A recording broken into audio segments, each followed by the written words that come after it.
Hi friends, welcome to Chaitra Shine YouTube channel. ಈ ದಿನ ನಾನು ಒಂದು ಒಳ್ಳೆ ರೆಸಿಪಿ ಬೀಟ್ರೋಟ್ ಪಲ್ಯ ರೆಸಿಪಿ ತಗೊಂಡಿದ್ದೀನಿ. ಇದೊಂಥರ ಡಿಫ್ರೆಂಟ್ ಪಲ್ಯ.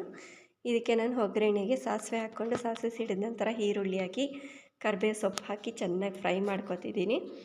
ಇದು ಫ್ರೈ ಆದ ನಂತರ ಸಣ್ಣದಾಗಿ ಚಾಪರಲ್ಲಿ ಚಾಪ್ ಮಾಡ್ಕೊಂಡಿರೋ ಬೀಟ್ರೋಟ್ನ ಹಾಕ್ಕೊಂಡು ಚೆನ್ನಾಗಿ ಮಿಕ್ಸ್ ಮಾಡಿಕೊಂಡು ಎಣ್ಣೆದಲ್ಲೇ ಸ್ವಲ್ಪ ಫ್ರೈ ಆಗೋ ಥರ ಚೆನ್ನಾಗಿ ಮಿಕ್ಸ್ ಮಾಡ್ಕೋಬೇಕು. ಇದಾದ ನಂತರ ಒಂದು 15 ನಿಮಿಷ ಮುಂಚೆ ನೆನೆಸಿಟ್ಟಿರೋ ಹೆಸರುಬೇಳೆ, ಈ ಹೆಸರುಬೇಳೆ ಈ ಪಲ್ಯಗೆ ಒಂದು ನೆಕ್ಸ್ಟ್ ಲೆವೆಲ್ ಟೇಸ್ಟೇ ಕೊಡುತ್ತೆ. ತುಂಬಾ ಚೆನ್ನಾಗಿರುತ್ತೆ.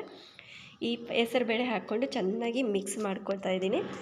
ಇದಾದ ನಂತರ ಇದು ರುಚಿಗೆ ತಕ್ಕಷ್ಟು ಉಪ್ಪು ಈಗಲೇ ಆ್ಯಡ್ ಮಾಡ್ಕೋಬೇಕು. ಚೆನ್ನಾಗಿ ಮಿಕ್ಸ್ ಮಾಡಾದಮೇಲೆ ಒಂದು ಅರ್ಧ ಲೋಟ ಅಷ್ಟು ನೀರು ಹಾಕಿ ಚೆನ್ನಾಗಿ ಒಂದು ಸಣ್ಣ ಉರಿನಲ್ಲೇ ಒಂದು 10 ನಿಮಿಷ ಬೇಯೋದಕ್ಕೆ ಬಿಡಬೇಕು.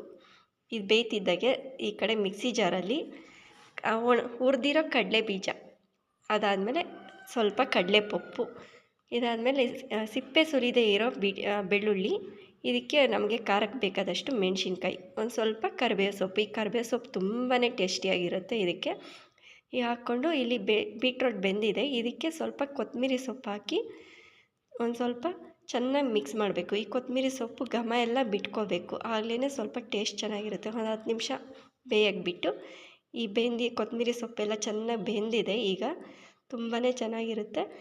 ಇದಾದ ನಂತರ ಇಲ್ಲಿ ಈಗ ಪೌಡರ್ ಮಾಡಿಟ್ಟಿದ್ದೀವಿ ನಾವು ಆಗಲೇ, ಆ ಪೌಡರ್ನ ಸ್ವಲ್ಪ ತರಿಯಾಗೆ ಪೌಡರ್ ಮಾಡಿಟ್ಕೊಂಡಿರಬೇಕು. ಆ ಪೌಡರ್ನ ಇಲ್ಲಿ ಹಾಕಿ ಈಗ ಮಿಕ್ಸ್ ಮಾಡ್ಕೊತಾ ಇದ್ದೀನಿ.